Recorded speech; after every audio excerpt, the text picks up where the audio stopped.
Hello there, ladies and gentlemen, and welcome back to another Tuesday, which means it is time for another Nozz Watches Vox Machina. I ran out of breath. I was not ready. Fuck. Ah well, it's time. So, I think we're gonna start moving on to the Murder the Shit Out of the Briarwoods arc. And by Murder the Shit Out of Briarwoods arc, I mean the end of this arc, which probably means that we're gonna have to wait for Season 2 soon. Oh jeez. That's gonna be fun. I wonder how that's gonna go. And when we last left off, Percy was about to commit a war crime. Just holding a bitch in a jail cell at gunpoint. Like, damn, Percy, it's not even, like, your prisoner. Come on now. You're gonna violate the fucking Geneva Convention. At least violate it with your own prisoner, my god.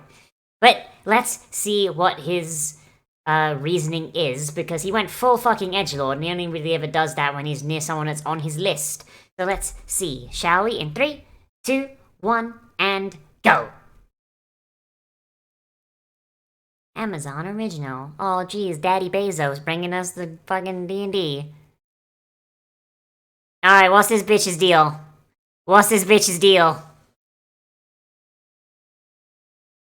Dr. Ripley. Oh! Oh! Well! Well then!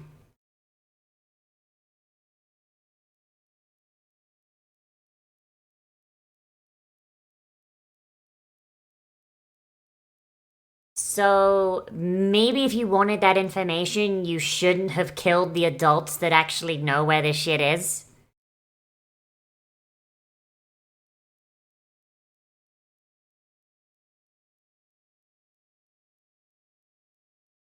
Okay, now I want to see Percy shirtless so I can see if it actually did.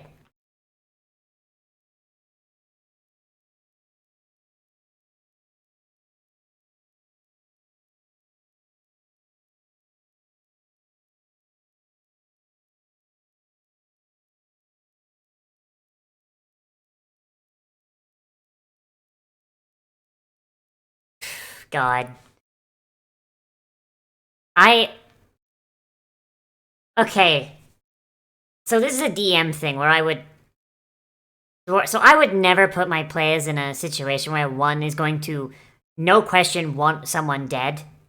Like, or at least, like, realistically, right? So, you know, this bit's kind of Matt fucking up a little bit, I think. But also, like, it's only gonna foment conflict in the party and not the fun kind, right? Like, when the party doesn't know about an NPC but one character does, and, like, they see their friend just like, oh, hey, it's a new character for us to, like, talk to and figure out. And then one player just goes, no, fuck him, bang! Like, that doesn't cause, like, a fun conflict in a party, because most people that play D&D are not socially fucking aware enough to turn that into an interesting dynamic. Most of them are just gonna get upset. Like...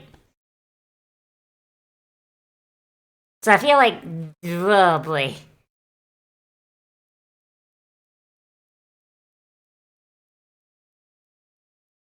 Of course, having another NPC there to play safety is also probably a good idea. I honestly forgot that bitch was there.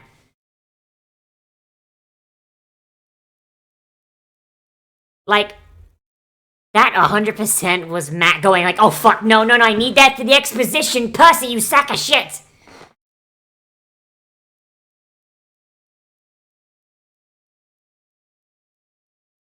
And her hand is gone. I'm curious where that fucking hand went, my girl. Holy shit.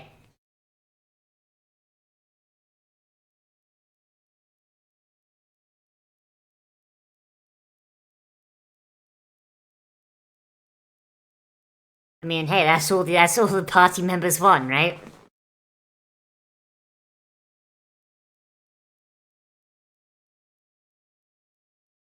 Okay, please explain your warlock bullshit, please.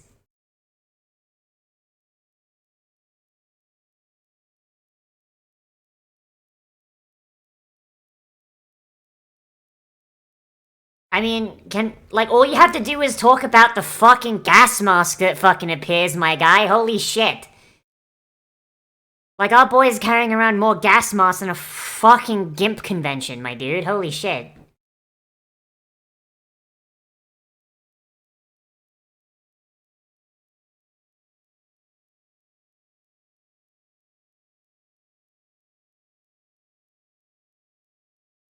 Ah, there's the Warlock patron. There it is.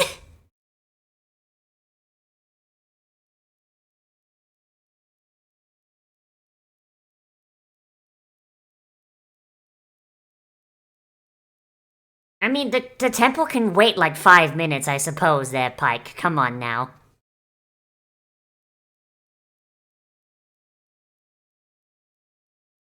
And by sort it out, I think he means put a bullet in his head, but I don't think that's gonna happen. Your family's name ain't worth shit right now, my dude. You've lost all your land, all your holdings.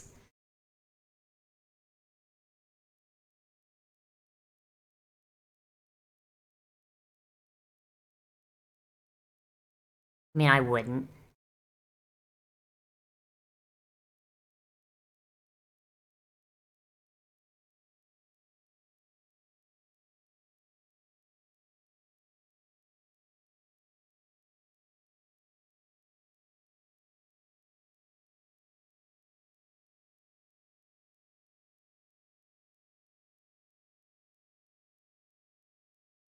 Okay, so why the fuck is there a ziggurat here and who...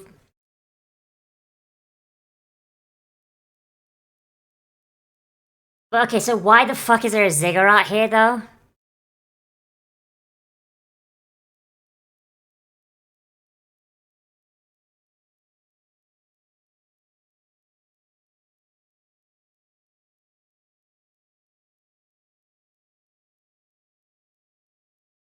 Ah, so now that she's dropped her exposition, the party no longer has any fucking misgivings about splattering this bitch's brain across the fucking wall.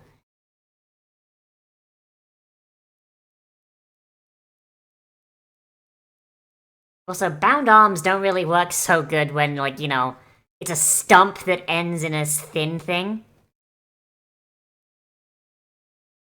Don't know about that one. Seems like that'd be really easy to slip. I don't know, Chief.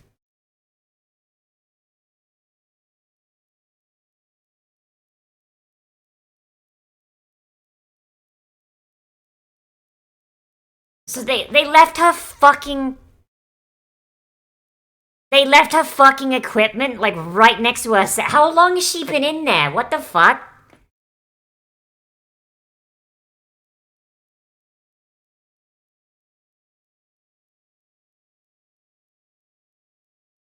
I thought Percy was at the bottom of the list.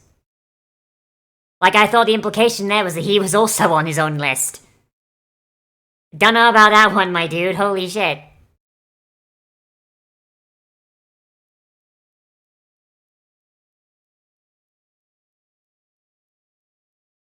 Okay, usually magic weapon doesn't last that long. Sure hope Pike doesn't cast any other spell that requires concentration, my guy. Holy shit. Like, holy weapon, you get hit and you fail that con save. All those peasants gonna have a much more difficult fucking time.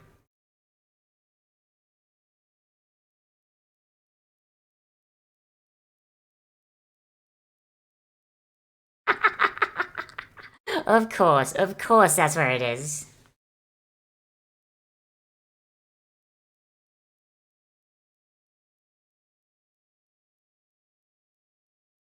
Magitech! So she blew her hand off, less so...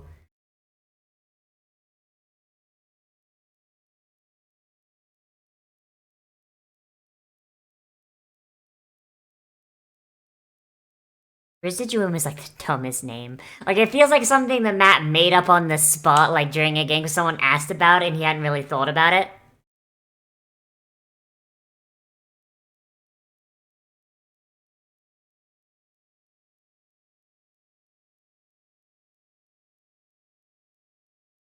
That's the kind of shit that I'd fucking do, my gamer. Holy shit.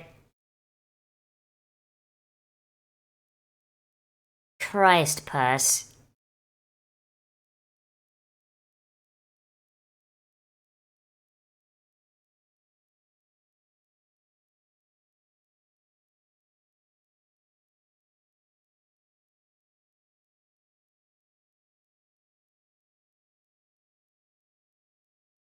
And you best hope this hotel internet connection doesn't go out because, man, Skype's netcode kinda sucks.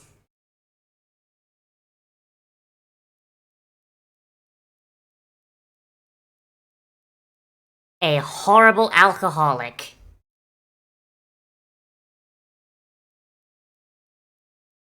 I mean, like, very few members of this fucking party have dark vision. Like, the elves do. The Goliath doesn't. The halflings don't. Oh, no, they're gnomes! Wait, gnomes have dark vision, don't they? Isn't that, like, the main difference between gnomes and halflings, other than, like, the lucky feet?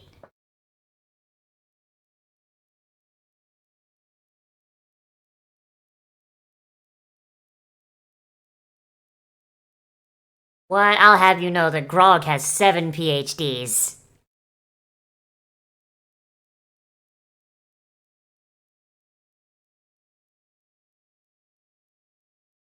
The DM's 2 NPCs talking mad shit on the fucking edgelord. Let's go. Not gonna lie, edgelord players actually kind of piss me off. Like, I try and keep my campaigns relatively lighthearted, with, like, the occasional fucked up thing will happen. But if someone's just edgy by default, then those moments of, like, alright, you run across a fucking villager who's been taken over by a fucking mycelium and their corpse is being puppeted around by a mushroom in their head. That's fucked up, it's grotesque, and I describe it as such. But it's not as impactful if everyone's like, ugh, my parents were butchered by gnolls, ugh. Like, fuck off.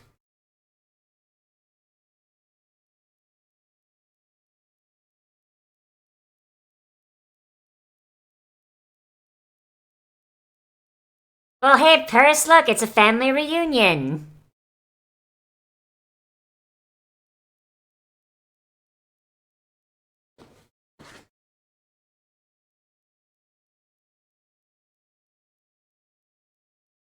I really want...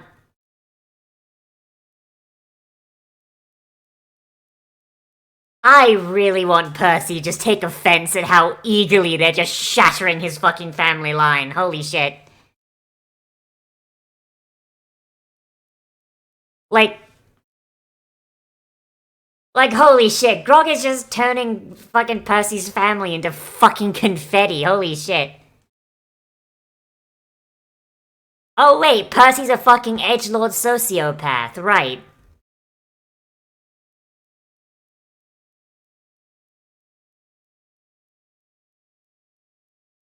I forgot, edgelords don't actually care when you give them a moment that's actually kind of fucked up and should affect a normal person.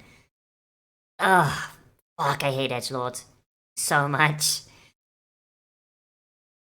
Like today, not a single fucking reaction from Percy about his fucking family line being used as a weapon against him.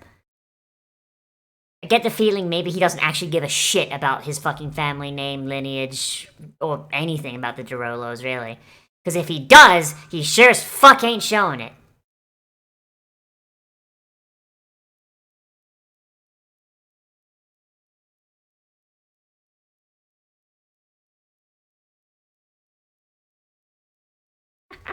Fucking elf. This Grog better have like fucking 5 int and like 5 int and like 20 strength. Otherwise, I will be very disappointed in his build.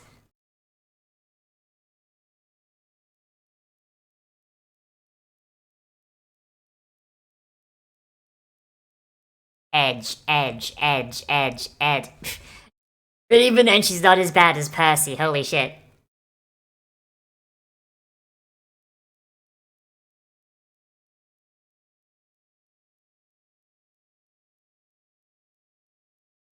I mean... it's literally not their fight. It would be incredibly morally correct to just leave Percy to his fucking vengeance and be like, alright, enjoy digging 2 graves, asshole.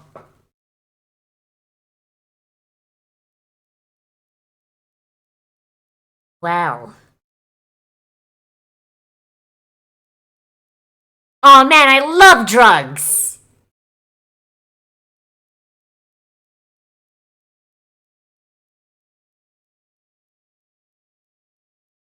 I'm Bruh, I don't know, man. You can smoke anything if you're brave enough. Guy, I had a fucking party fucking find a fucking Lich's phylactery, which was like an urn with his like mortal ashes in it. They fucking smoked his ashes, my guy. Oh shit! Oh shit! How did the gun know? How did the gun know? It's the easiest fucking twist ever. Holy shit. Yeah, they smoked the Lich's ashes. It destroyed the Lich, but I mean, also had a lot of fucking. Oh boy. It was great.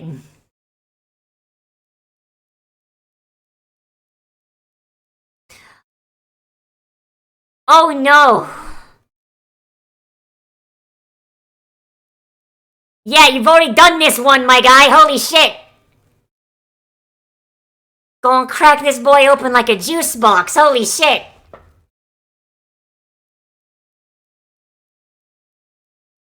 Fucking knife ear Kool-Aid, my guy.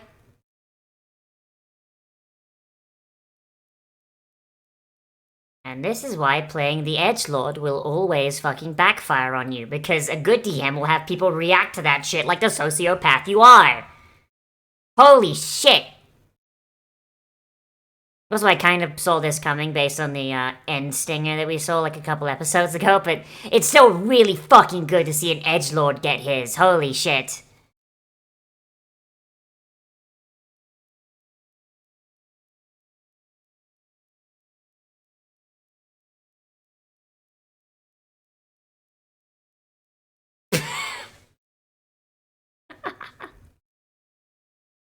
Drink him. Drink that fucking knife ear. Drink him.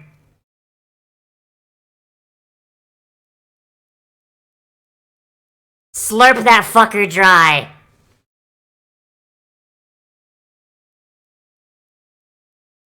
Oh!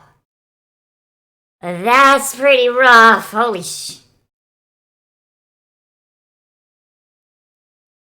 I mean, Pike, you're not in any real danger. I mean, it's an astral projection, my guy.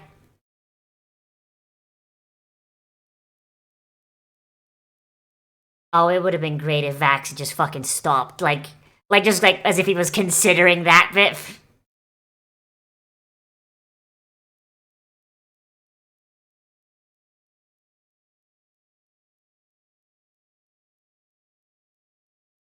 And this is why you don't fucking make a sociopath in D&D, because a good DM will make you suffer for that. As they should.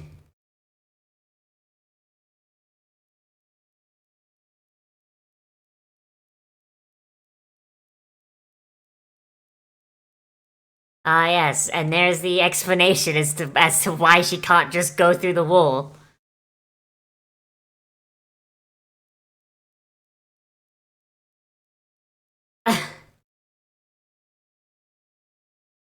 I mean, or it could just cause more acid to come out. It's moving at a really, like, stable rate here, my guy. Like, unless you plan on doing that, I mean, that'll work, I guess. It'll eat through the fucking plants eventually.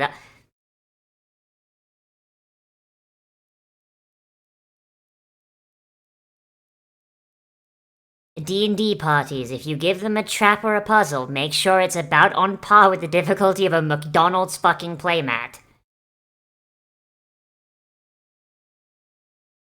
Bixby's hand can't carry that much weight, but okay then. Like, I'm fairly certain Bixby's hand has a fucking, like... It's like a... Was it, like a fucking... What was it, like fucking, like, 80-pound weight limit or some shit like that? I don't know. Smack that Oh no. Oh no, this man's gone. Oh shit. Get out of here.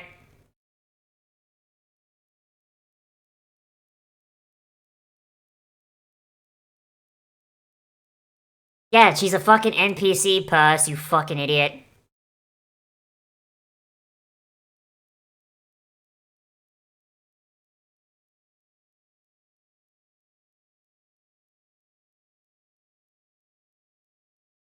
Like,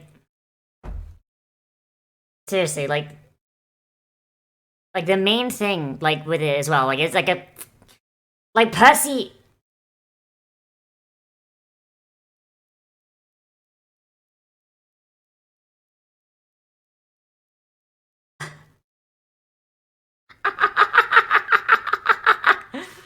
through the power of tasty licks, he shall save the day.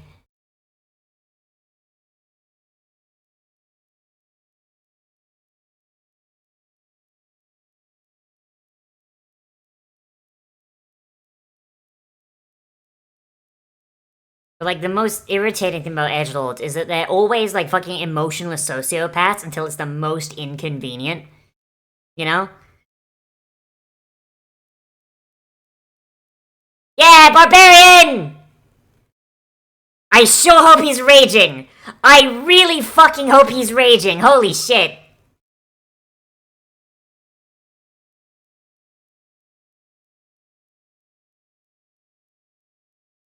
Fucking barbarians are broken as shit, my guy, holy fuck.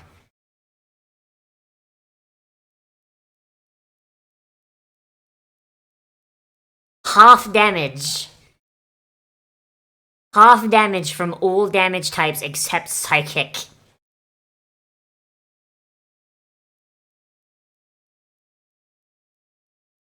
Like... My god, man, barbarians are fucking busted. And all of their subclasses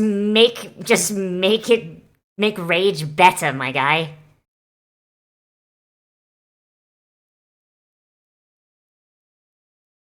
Okay, how much HP did he have left at the end of that? How much fucking HP did this motherfucker have by the end of this?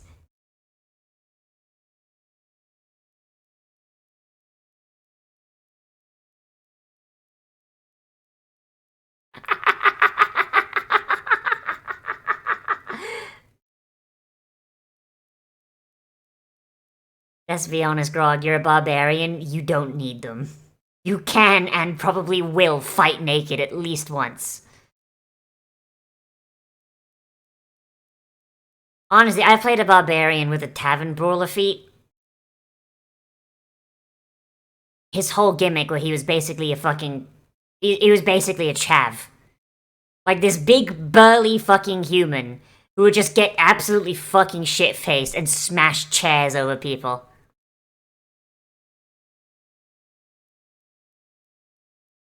And the DM had like a fucking sport that was basically not football. Then my character was like a big fan of that team. And the first thing he would say is like, hey, what team do you support?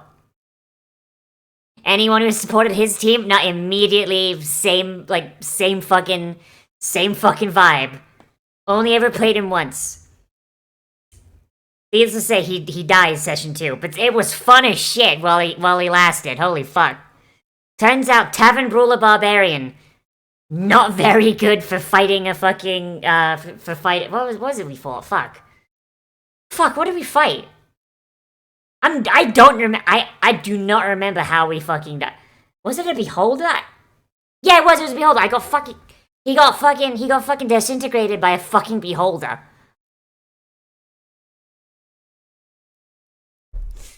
God, it was fun though. It was fun though. I don't remember like the other character I used in that campaign, but like, hey, only needed the one to make it memorable. Oh boy, so that is the end of that episode, and not gonna lie, I kinda saw Cassandra betraying them coming, but really only because of what we saw from our omniscient perspective. I imagine if we didn't get that, it would probably be a lot more of a shock. And I think that might actually be an issue that this show has, but I'll get to that. I'll get to that in a bit. Yeah. Episode good. Episode good. Alright, so I guess what I should say, like, what I liked first, before I get into, like, this thing was like, So, the betrayal of Cassandra was actually really, really good. Like the way they set this up, the way they set this episode up was actually pretty good, like, in a vacuum, right? The idea, like, you've got the Dr. Ripley, or whatever the fuck her name is. Like, you're waiting for the shoe to drop. You're waiting for her to be like, aha, I was on the Briarwood side the whole time, fuck ass. I was here specifically to fuck with you. And basically, like, and the thing I was dreading was that, like, Percy's immediate fucking distaste and desire to fucking murder her would be vindicated. Because that's the last thing you want to do to a fucking edgelord character. Like, holy shit. Like, but the fact that, like, he was proven wrong and she's actually, you know, a decent fucking human being, you know, besides all of the fucking war crimes. I don't know, that was a nice little twist. I appreciated how that happened. The, like, little, like, creeping through, and it, like, the fact that there wasn't a lot of combat, but a lot of it was, okay, here's some traps, here's, like, character development, here's, like, you know, exposition I imagine Percy told in character, I don't know. But, it worked really well. We got to see, like, what's kind of up Percy's ass a little bit with the demon or whatever. And then just, like, the twist with Cassandra betraying them, and, you know, Vax is now, you know, mind-controlled. Again! Christ, Vax! And, like, the whole sequence of the acid trap, it was just absolutely fucking great. It's, like, the perfect encapsulation of, like, a D&D group fiddling their way through a trapped castle. And it's done really, really well. The characters that are basically NPCs, them kind of bouncing off each other, kind of to Percy's detriment, was really fun to see. It's a kind of thing that, like, as a DM, I enjoy seeing. Especially when players are being pricks, or, like, they're, like, actively doing things stupid. Because that's kind of what NPCs and DMPCs are there for. Like, if you've got a group of players that you're not quite sure if they're going to be able to do what you need, a really easy way for a DM... And by the way, as a DM, you need to be really fucking careful with this, by the way. Having a DMPC or a souped-up NPC that kind of can help the party is extremely fucking helpful. Especially if you have players that don't quite know what they're doing, or if you don't believe that they are able to do a puzzle correctly. In fact, a lot of modern adventures actually have options for DMs. Basically just, like, so for example, in Icewind Dale, for example, there is a boat that you go to as part of Chapter 2, and you can go there, like, at any point in Chapter 2. And if you go there, a white dragon can show up, and the intended method is to run the fuck away. But if players try to fight the dragon, and by the way, you can kill the dragon. My players actually did do that, like, 2 weeks ago. I will point out, they almost fucking died several times. And I really wish I hadn't followed the recommendations of the book and kind of nerfed the dragon a little bit. Because I should have realized that they're at, like, the max level for that chapter now, so I should have just gone whole hog, so that's my bad. But I still almost fucking killed them. But point being is that Wizards has written in for that thing. If the players try and fight the dragon, or if they don't understand the puzzle of trying to distract the dragon so they can escape, or all this shit, a werebear, a Goliath werebear, can show up, and they've got a full stat block, and they're actually rather powerful. They can show up, and their whole thing is, they live close by, and they kind of warn adventurers off, but the party kind of got there, like, while he was off fishing. And their whole goal is get the party out, escape, take them back to their cave, and, like, hey, you can chill out here until the dragon goes down. The dragon has dementia, so it will literally forget you exist if you stay out of its line of sight for long enough. Like, and I like that a lot. Like, the idea that the dragon is just the dragon can't hold a grudge because it has fucking dementia. Like I like that a lot. I think that's fun, and I think and I think that's actually pretty cool. But there's like a bunch of characters like that in that campaign, and also like modern campaigns have that shit as well. Baldur's Gate, one, the Descent into Avernus. You've got loads of those. You've got Rhea Mantlemorn, you've got Lulu, you've got all sorts of things. Like, I've ascended Rhea Mantlemorn a little bit more than the book was because my party really needs her fucking help, and her CR does not scale well once you get into Avernus. But the idea is there. Just, here's this fucking paladin. Have her tag along with the party if you feel like they can't do what they need to do. And I feel like this episode kind of shows why DMs need to do that. DMs should not be afraid of DMPCs. Because there was plenty of times going on here where, like, a trap would spring, or there should be something that one of the party members should know. Or it's like, hey, here's, like, a hint. And if Matt had just gone, like, okay, let's just fucking look up, my guy.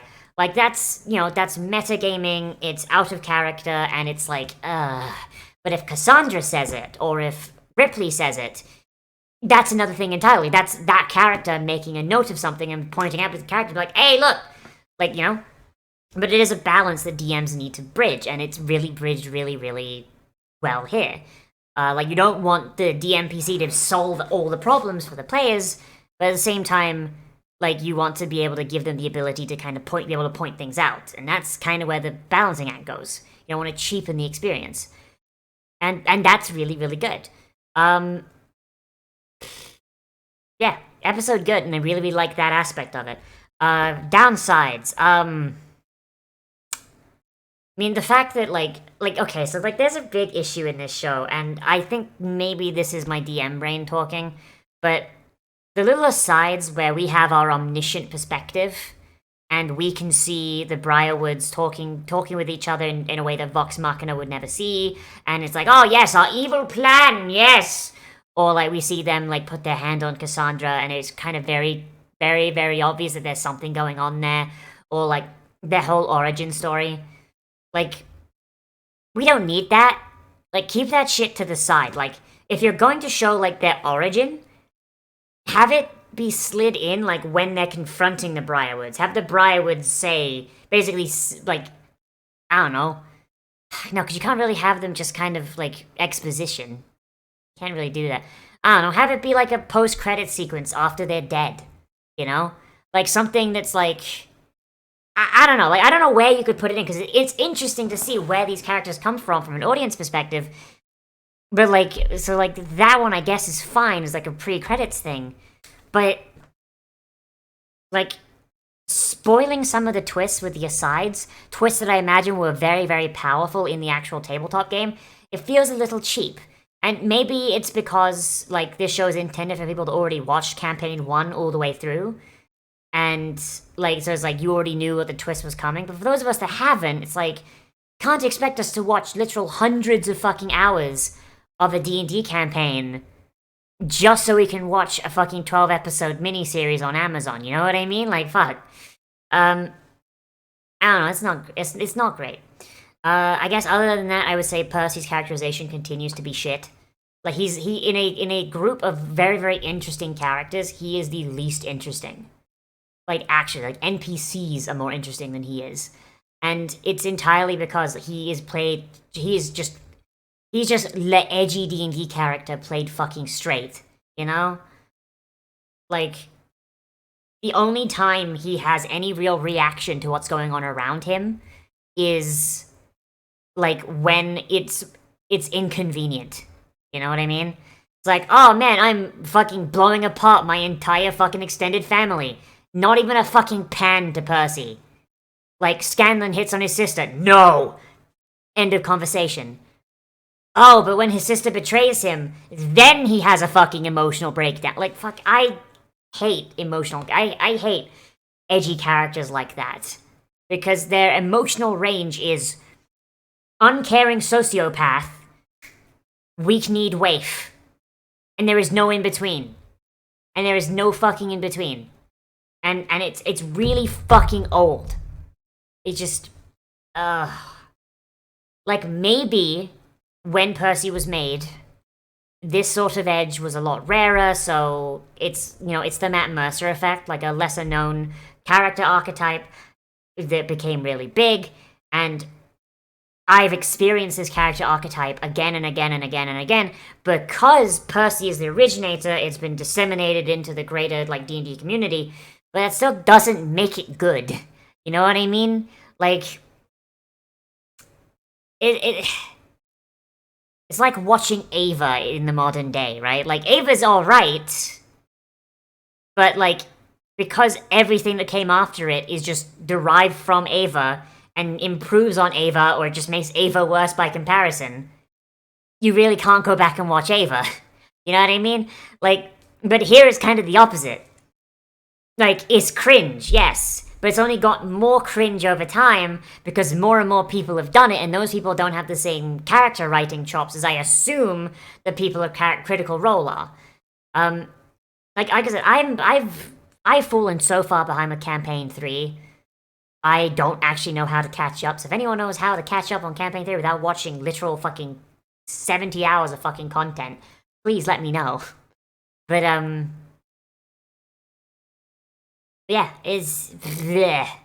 Bleh. Like, I honestly can't wait until this arc is done, just so that hopefully if this show gets to season 2, which I think someone said it's confirmed it is, we'll get an arc that does not focus on Percy, and maybe Percy can either fade into the background, or Percy can just, actually have some fucking character development. But, yeah, other than that, show good. I enjoy. Very nice, yes. But, just those little minor little... bleh, that's... meh. But, for the most part, like one bad character in a fucking group of this many good ones, it's whatever, it's fine. Like, Vex is a little edgy, but, like, she's, like, a tolerable amount of edge. Like, she has, like, preset things that she gives a shit about, right? She's got shit she cares about, shit she doesn't care about, and shit that negatively affects her in a very specific way. Like, she has a range of emotions that aren't just uncaring sociopath, fucking weak-kneed waif. She goes in between those, you know what I mean? Like, fucking, she's got a spectrum. But, But, let me know what you thought of this down there in the comments, whether you liked it, you disliked it, or you want to bring up something that I forgot to talk about, which is entirely possible. Oh, boy. Remember to like, comment, subscribe, share social media, tell your friends, hit the share button, all that good shit, blah, blah, blah. If you want more content from me, then I do try and post anime every single day at around noon, and I also try and live stream every single day as well. If you're watching this the day this comes out, then I will be streaming Tell Me Why. I do not know when I'm going to stream it. It's gonna be either, like, at 3 o'clock or 4 o'clock. I'll have to keep an eye out, but hopefully I will see you there. Gonna be on episode 2, doing crimes with the goblins. But yeah, as always, everybody, I am Nozz the Goblin. And I will see you in the next video. Most probably, I'll become a goblin today. And I will see you a round.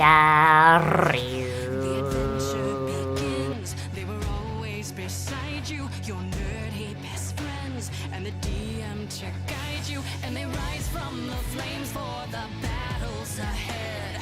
Villains beware, 'cause you're about to be dead.